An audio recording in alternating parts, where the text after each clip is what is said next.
Assalamualaikum warahmatullahi wabarakatuh. Perkenalkan, nama saya Siva Nur Azizah dengan NIM 20060350 kelas 4 PGSD 2020.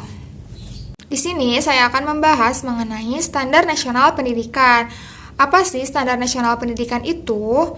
Standar Nasional Pendidikan merupakan kriteria minimal tentang sistem pendidikan di seluruh negara kesatuan Republik Indonesia.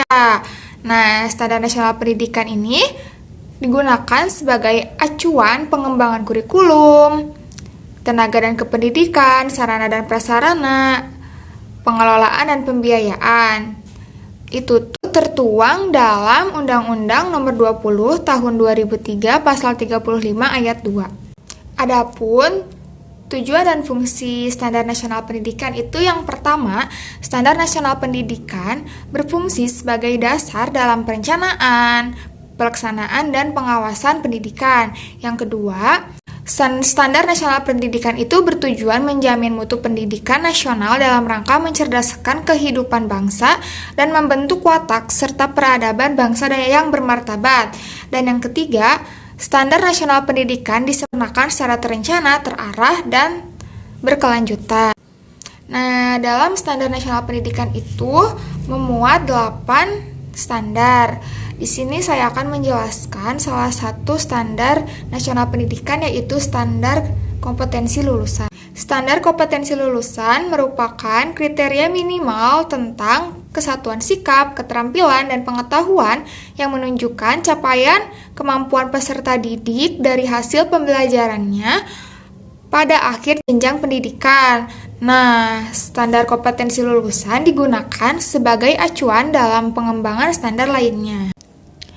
Adapun fungsi standar kompetensi lulusan, yang pertama yaitu menjadi pedoman penilaian untuk menentukan kelulusan peserta didik. Yang kedua, menjadi pondasi dasar kecerdasan, pengetahuan, kepribadian, akhlak, dan keterampilan hidup mandiri saat berada di jenjang pendidikan dasar dan menengah, umum atau kejuruan. Nah, ada juga manfaat standar kompetensi lulusan. Dalam rumusan standar kompetensi lulusan memberikan manfaat bagi tenaga pendidik dalam mengembangkan pembelajarannya.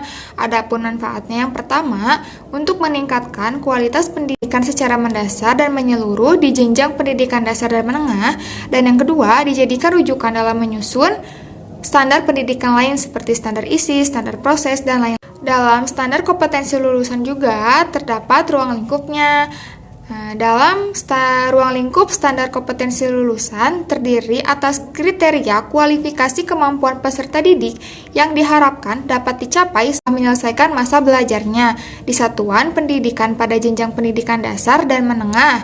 Setiap lulusan satuan pendidikan dasar memiliki kompetensi pada 3 dimensi, yaitu pengetahuan, sikap, dan keterampilan.